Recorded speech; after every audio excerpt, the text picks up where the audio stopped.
Hey Jib, I don't know what happened there, so I'm just going to carry on. I think my phone memory must have been filling up. So we were talking about, he was talking about the rattling.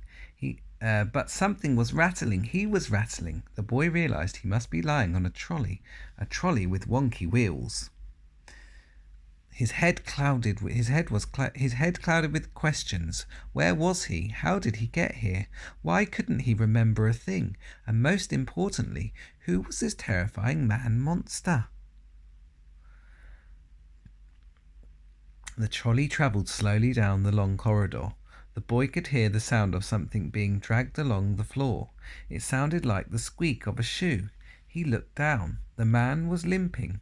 Just like his face, one side of his body was smaller than the other.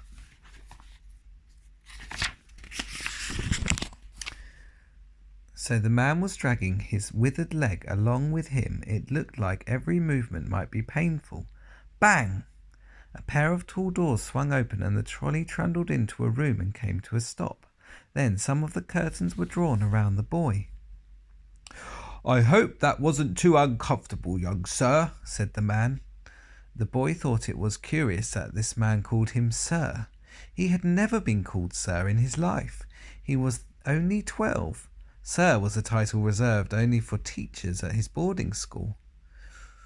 "Now, you must wait here. I'm just a porter. Let me get the nurse. Nurse!"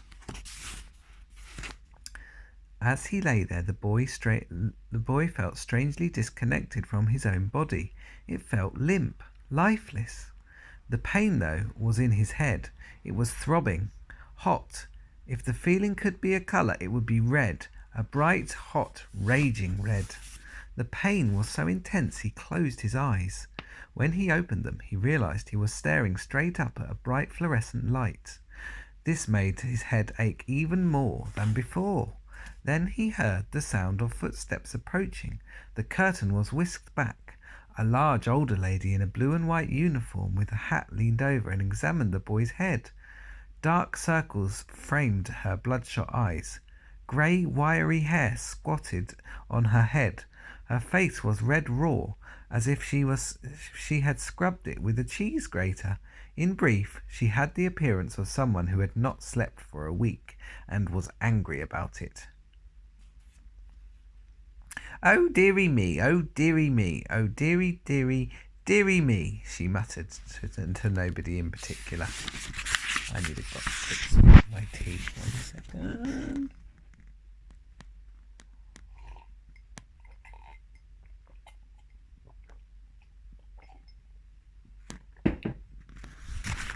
Excuse me. So, in his confused state, the boy took a moment to realize this woman was in fact dressed as a nurse. At last the boy realized where he was. A hospital. He had never been in one before, except the day he was born, and he couldn't remember that. The boy's eyes drifted up to the lady's name badge. Nurse Meese, Lord Funt Hotel. That is a bump. A big bump. A very big bump. Now, does this hurt? She said as she poked the boy hard on his head with her finger.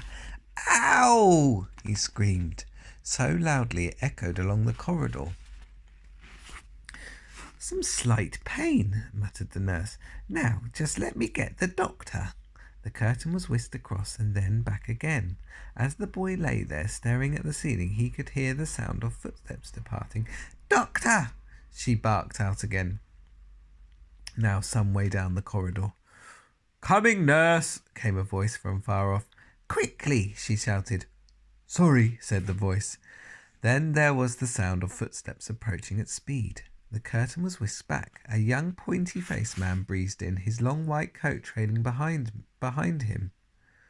Oh dear, oh dear, oh dear, announced a posh voice. It was a doctor, and he was somewhat out of breath at having had to run.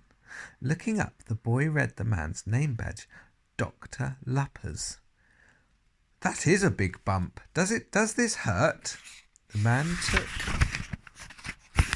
Oh my goodness, what's going on here? The man took out a pencil from his breast pocket. He then held one end and tapped the boy's head with it. Ow! The boy screamed. Again, it wasn't as bad as being jabbed by a gnarly old finger, but it still hurt. Sorry. Please don't report me. I've only just graduated as a doctor, you see. I won't, muttered the boy. Are you sure? Quite sure. Thank you. Now, I need to make sure I cross the I's and dot the T's. I just have this little admission form to fill in. The man then proceeded to roll out a form that looked as if it might take a week to complete. The boy sighed. So, young man, began the doctor in a sing-song tone that he hoped might make this boring task fun. What is your name? The boy's mind went blank. He had never forgotten his own name before. Name? Asked the doctor again. But try as he might, the boy couldn't remember it. I don't know, he spluttered. And now we're on to chapter 2, and it's called Here or There. A look of panic swept across the doctor's face. Oh dear, he said. There are 192 questions on this form, and we are still stuck on question 1.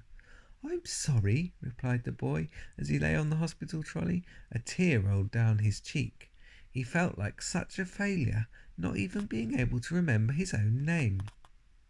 Oh no, you're crying, said the doctor. Please don't cry. The hospital principal could come by and think that I have upset you.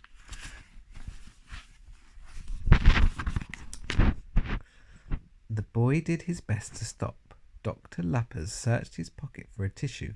Unable to locate one, he dabbed the boy's eyes with the uniform. Oh no, now the form's wet, he explained. He then began blowing on the form to try and dry it. This made the boy laugh. Oh good, said the man. You are smiling. Now, look, I am sure we can find your name. Does it begin with A? The boy was pretty sure it didn't. I don't think so. B? The boy shook his head. C? He shook his head again. This could take some time, muttered the doctor under his breath. Tea! Exclaimed the boy. Would you like a cup of tea? No, my name, it begins with T. Dr. Lappers smiled as he wrote the first letter on the top of the form. Let's see if I can guess. Tim, Teddy, Terry, Tony, Theo, Taj. No, you don't look like a Taj. I've got it. Tina. He's not going to be a Tina, is he? This doctor's a bit silly. All these suggestions firing at the boy clouded his mind, making it even more difficult for him to remember. But finally his own name came shining through. Tom, said Tom. Tom? Exclaimed the doctor, as if he was about to have guessed it. He wrote down the next 2 letters. So what do they call you? Thomas, Tommy, Big Tom, Little Tom, Tom Thumb? Tom, replied Tom wearily. Tom had already said his name was Tom. Do you have a surname? It begins with a C, said the boy. Well, at least we have the first letter. It's like doing the crossword. Charper. Tom Charper, said the man, scribbling it down on the form. That's question 1 done. Just 191 to go. Now, who brought you to the hospital today? Are your mummy and daddy here? No, said Tom. He could be sure of that. His parents weren't here. They were never here. They were always there. For some years now they had packed their only child off to a posh boarding school deep in the English countryside. Sir Willet's boarding school for boys. Tom's father earned a lot of money working in desert countries far away, extracting oil from the ground, and his mother was very good at spending that money. Tom would only see them on school holidays, usually in a different country each time. Even though Tom had travelled alone for hours to see them, his father would often still have to work all day, and his mother would leave him with a nanny while she went shopping for more shoes and handbags. The boy would be lavished with presents upon arrival, a new train set, a model plane, or a knight's suit of armour, But with nobody to play with, Tom would get bored quickly, and all he really wanted was to spend time with Mum and Dad. But time was the only thing they never gave him. That's normal, isn't it? Kids wants to spend time with their parents, isn't it? I wish I could spend more time with you, but I hope you enjoy these videos at least and you can get something from them. So here is the nurse, and then here's Tom, and I don't know who that is. Maybe that's parents. No, mother and father are abroad, answered Tom. I'm not sure who brought me to the hospital today. It must have been a teacher. Ooh, said Dr. Lupus excitedly. Might it have been your games teacher? There was a man in the waiting area dressed as a cricket umpire with a straw hat and long white jacket, which I thought was unusual, as we tend not to have cricket matches in the waiting area. That must have been my games teacher, Mr. Carsey. Yes, I guess that's him there.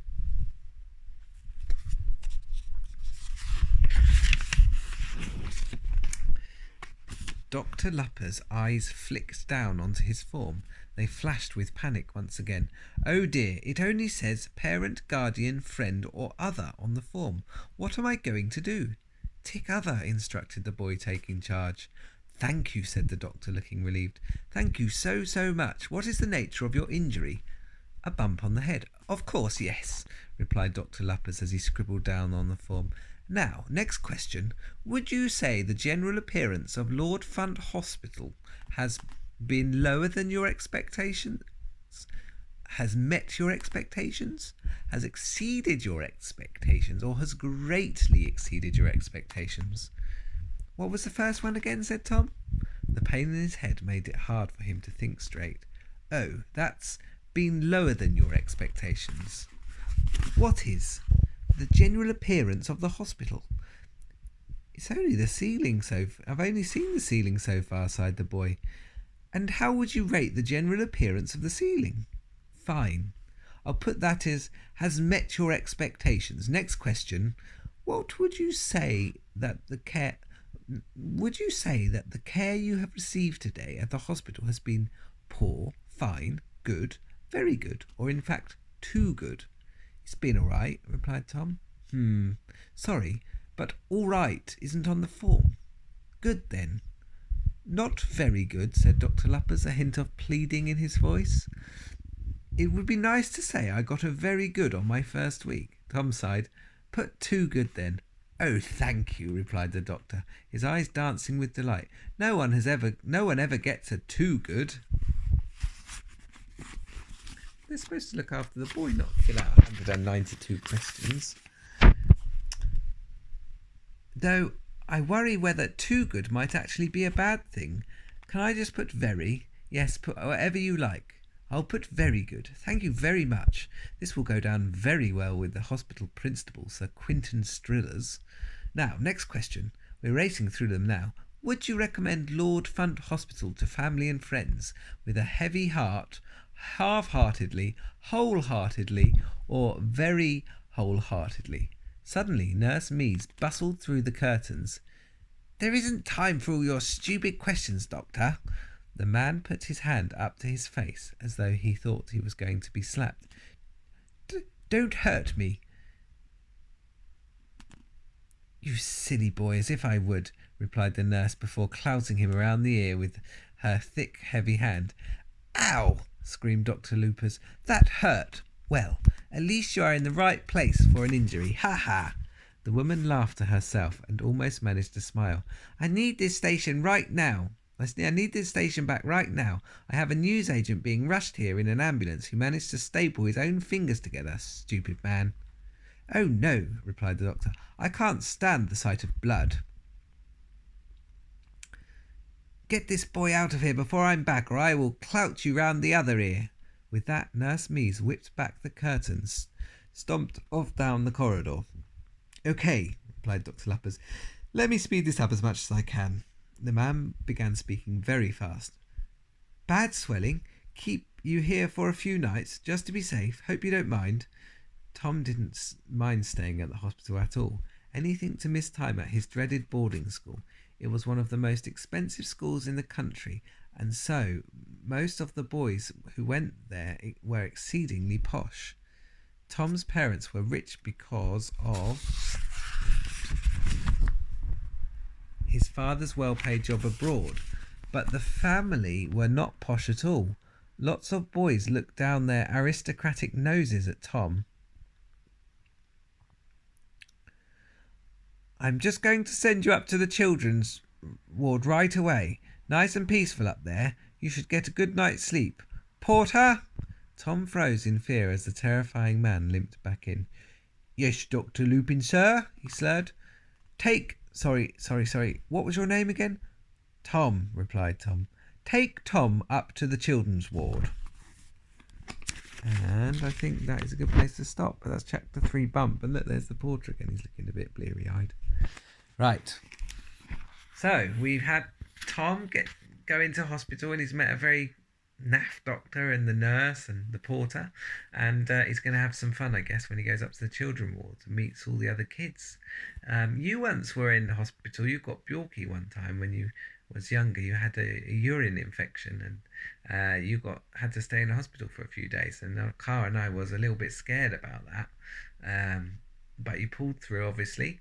And another time you had to have your chin. You had a little operation, but that was when you were a little bit older, maybe 1.5. First time was maybe 6 months, but you're all fixed now. Okay, well, I hope you enjoyed it. This is a big book and lots more to read. I look forward to telling you about these adventures that happen. I want to send you all my love, and tell you that I'm thinking of you, and can't wait to see you on Saturday. All right, love you. Bye.